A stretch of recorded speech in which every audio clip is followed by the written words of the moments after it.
Hello and welcome to the Business Today show. I'm Abha Bakaya.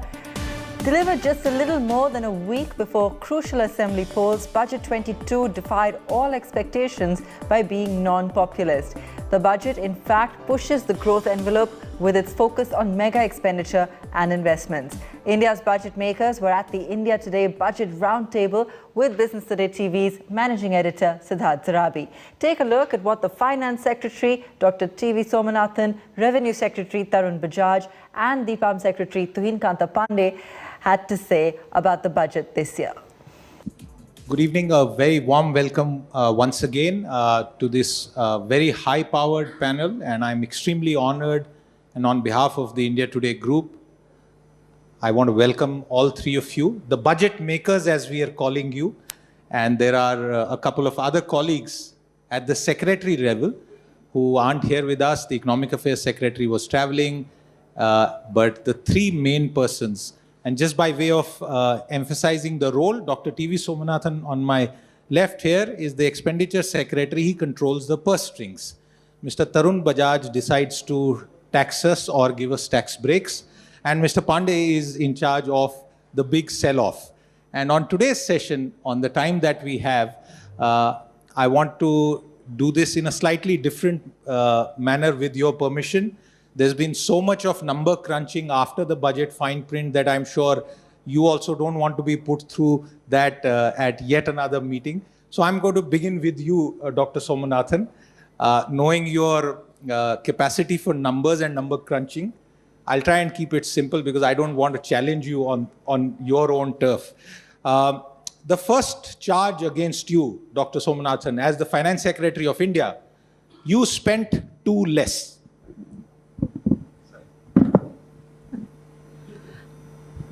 I don't think, I deny the charge. I think we spent what we had to spend. Where have we spent less? You need to be more precise in your charges. They'd be dismissed in a court if they were so vague. Well, this is a preliminary charge sheet. I'll come to that point in the second round. Mr. Tarun Bajaj, I'm coming to you with the first charge. You taxed us, at least crypto. Why did you do that, sir? The mic is on your right, sir. I think the cryptos were always taxed, or the digital assets were always taxed. We only brought certainty to taxation and told as to at what rate will they be taxed and how they'll be taxed. I'll try and continue with this rapid fire because these are people who have taken questions from people like me for their entire career and they're very good at it. So I'll still try.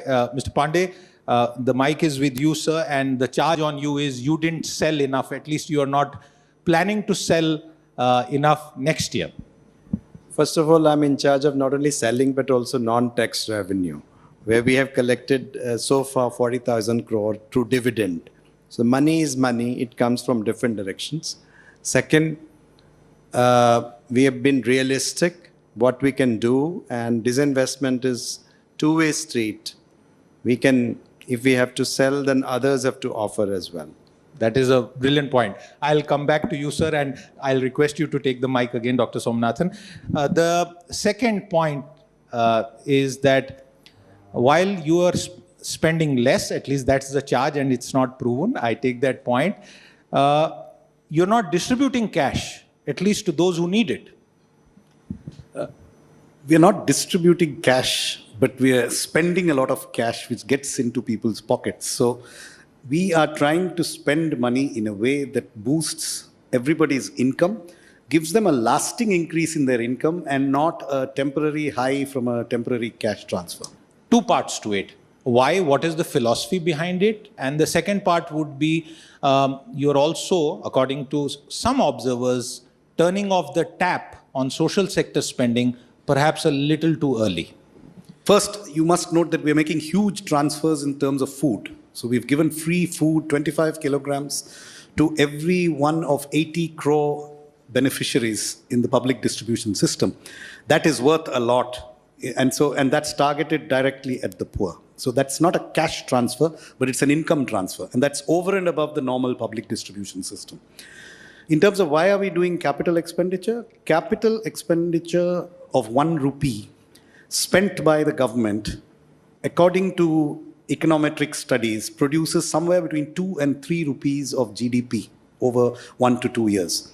Revenue expenditure, like a cash transfer of 1 rupee, produces somewhere between 0.9 and 0.99 rupees of GDP growth.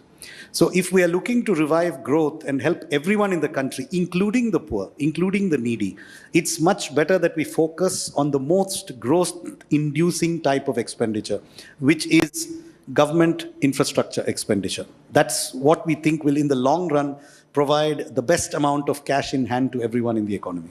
Dr. Somanathan, is Manrega, the Rural Employment Guarantee Program, not capital expenditure in that sense? Does it not create enough assets that you have sort of crimped spending on it next year? Yes. First of all, Manrega does not create durable assets necessarily. It is primarily a demand-driven program where if a group of workers demand work, then one is obliged to provide them with 100 days of work.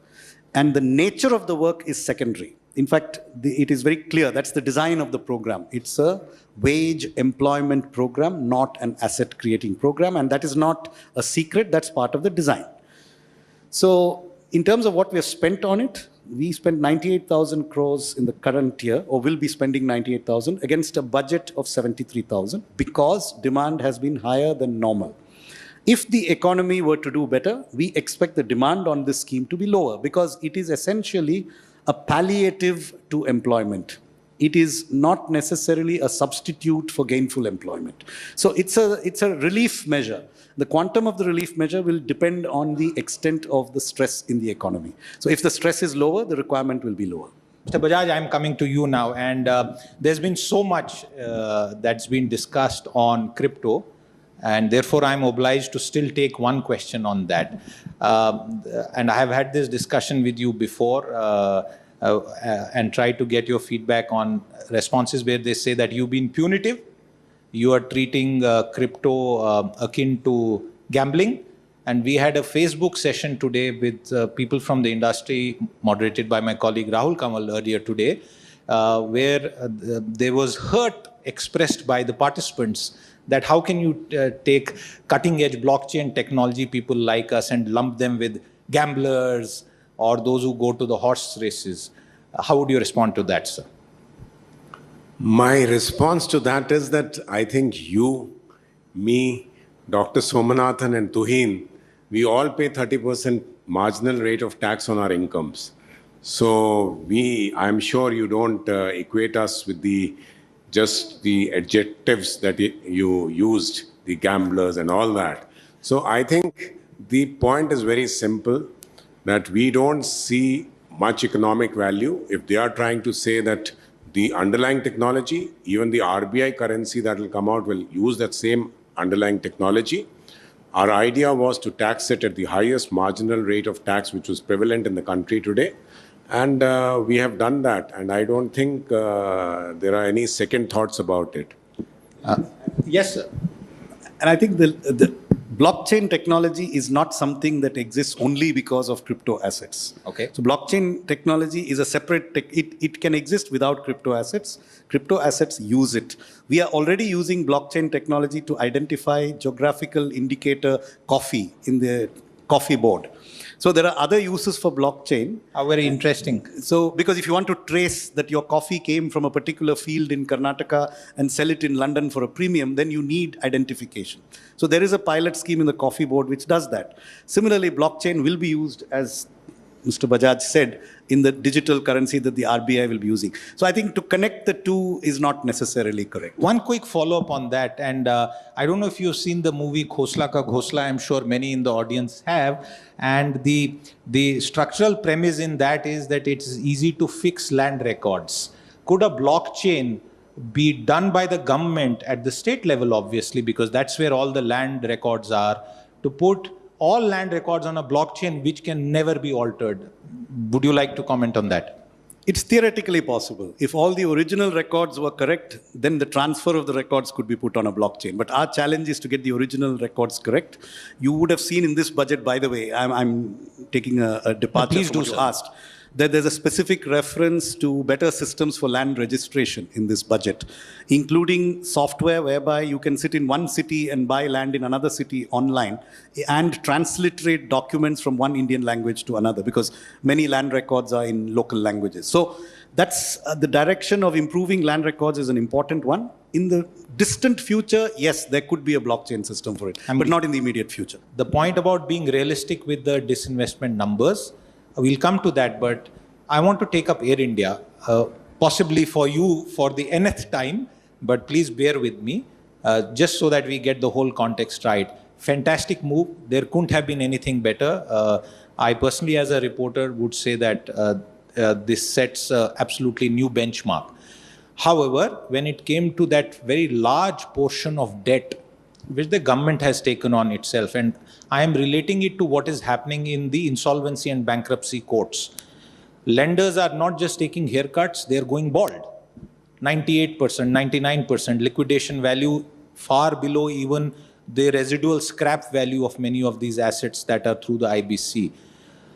Should we feel concerned, and I'm asking you this question from an Aam Aadmi perspective, कि आपने इतना माफ कर दिया debt, anyone could have acquired that airline. So what was so special about the deal? Well, first of all, let us understand what debt is. That Air India's debt was, most of it is government guaranteed.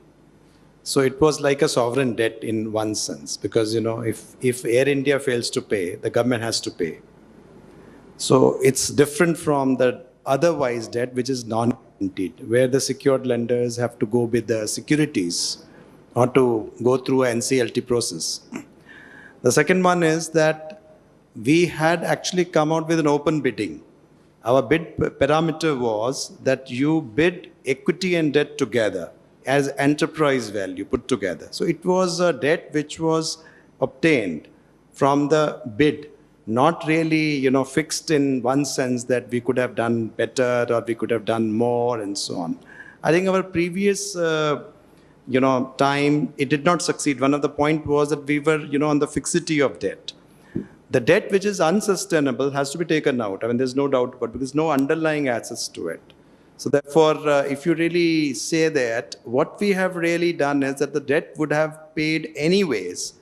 But what we have saved from this is, going forward, we don't have to put 20 crores a day as something which subvention which was going for Air India. So that's the big saving for the taxpayers' money. One, you are giving too much to capex, but if you net it off, it is pretty much neutral. And second part of that same argument is, it will take too much time to trickle down. You can't build flyovers, highways, invest in the Gati Shakti program overnight. And what the economy and at least a certain strata of people need is immediate relief. You have turned off the tap on social sector spending, you are not looking at demand, and you have this long-term medium plan called infrastructure development. Sir. So first, if you look carefully at the budget numbers, there are the aggregate spending by the government has increased substantially on capital expenditure. There are certain offsetting reductions in one area, which is the National Highways Authority, whose borrowing next year will be lower than its borrowing in the current year. But in every other sector, the increase in government expenditure is not accompanied by any reduction in their own financed borrowing. So it's not accurate to say that the government capital expenditure increase is offset by a decrease in other sectors. That's not correct. I have seen some figures floating around, but they are based on a misinterpretation of some of the data, because this term called IEBR, which is sometimes quoted, which is internal and extra budgetary resources. If you look carefully at statement 25 of our budget document, it includes food subsidy of 65,000 crores. It includes a number of revenue related items. So that's not capital expenditure. The capital expenditure items in aggregate have risen substantially. Now, coming to your second point of how quickly will this take effect, there are two components to the increase. One component is 1 lakh crores of rupees, which will be allocated to state governments. We had made a similar allocation in 2020-21 and in 21-22 of a smaller amount. In both years, this has been spent fully. I mean, in first year, it's been spent fully. In the second year, it's at 97%. And it got grounded very quickly, because these are dispersed small projects, smaller projects across the states. Sorry to interrupt you. Are you also making up with the states who who suffered to some extent on account of the centre's decision to not release GST compensation, then getting them to borrow, and there was a lot of questions about how the centre is bulldozing states. Well, if you would like me to go to that, I can divert to that. Or you want the second part of your answer, or should I take this up first? Okay, you take the second part first, and then this Okay. we have enough time, sir. Yeah. So, and coming back to the central capital expenditure, there's a less than 20% increase. So 6.5 lakh crores from 5.5 lakh crores. That is a level of increase which existing projects can absorb. So I am pretty confident that you will actually see this capital expenditure get off the ground quickly. So now coming back to, has this got anything to do with the GST compensation? I think my colleague here can elaborate, but the states were not asked to borrow the amount. We borrowed the amount and gave it to them, and we borrowed it at our rate of interest, not their rate of interest. And they will not be repaying those loans. Those loans will be repaid from the compensation cess that is going to accrue. So there is no debt burden to the states from the GST back-to-back borrowing. So that's not accurate to say that it's a burden on the states. They have in fact got the same amount of cash this year that they would have got at a 14% full compensation payment. So they've got the entire cash. And if it had been through compensation, they would have got it on March 31st. They got it in October. So they've had 6 months of extra cash flow with which to ramp up expenditure in this pandemic year. 2 years of severe pandemic, expenditure going up, health insurance costs, a GST on annual premiums of health insurance, the mind boggles at the injustice of that. I pay 18% every year over and above the premium to insure myself when the government encourages insurance. Yet nothing is done. Why is that? Is there a philosophy behind it, or are you timing it for some event in the future? Why not at least respond to that small bunch of people who feel aggrieved on account of this? So, if I understand you correctly, you're saying, why didn't I get a tax break? Well, you could say that I'm part of the same people, and I can't exclude myself. When I say I Definitely I meant the personal income tax. Yes, sir. Okay. Let me explain to you this whole thing a little more. Answer in two aspects. One is, we have data for 1920, and I've said this earlier, so I'll repeat it since you've asked this question. There are about 6.3 crore people who pay taxes to us, to the government. Out of this, 75% show an income of 5 lakhs and below, which means they pay no taxes. So that leaves about 1.5 odd crores. And with the kind of exemptions that we have built in our Income Tax Act, people having an income of 8 to 9 lakhs also, if they take benefit of those exemptions, would not be paying any taxes. That would come to about 88 to 90% of the people. So 10% is about 60 lakh people, which also includes the corporate sector, which pays substantial amount of the total taxes that we get. So one way to do it was to give relief to these people. If you give relief to these people, you do two things. We've got two kinds of returns now. One is with exemptions and one is without exemptions. What we want to do is that we want to wean away people from with exemptions and bring them to without exemptions. So if we give more exemptions, we are actually moving people from who have actually moved to without exemptions into that. So we are actually going reverse our policy. And the third thing is that whatever relief you give in this pandemic year, your resources would definitely suffer to that extent. And not only this benefit will go to people that it should be going, it will also go to people who already don't need this benefit because they are paying no taxes at all. So that is the first aspect. And so that was a big question, dilemma that we faced, what we should do. The second is that if we leave out these resources, then the questions that you were asking to Dr. Somanathan about capital expenditure, about expenditure as such, that would suffer. We are at a stage in our economy that we would like the GDP to grow. The GDP would grow if I do more of capital expenditure. As he mentioned to you, the multiplier effect of the capital is much more than revenue. So we have done that, brought that at 7.5 lakh crores. We also have to ensure that we provide succor to the vulnerable and the poor sections of the society. And how do we do that better? We do that better through the expenditure route and not through the revenue route, where the revenue route will give benefit to a small section of people who may actually not require that succor. So the succor is required for the people who are vulnerable. So you talked about Manrega, you talked about roads, the rural roads. All these things require funds, require money. So let us try and work. Let's try to push the economy further. Once we are able to do that, you will see that GDP will grow, revenues would grow, incomes of people would grow. So all that would follow. And by that time, we'll also have more data and we can come out with a policy, and the tax relief or the changes in the taxation structure can wait that much longer. Sir, why has Bharat Petroleum Corporation not been sold so far?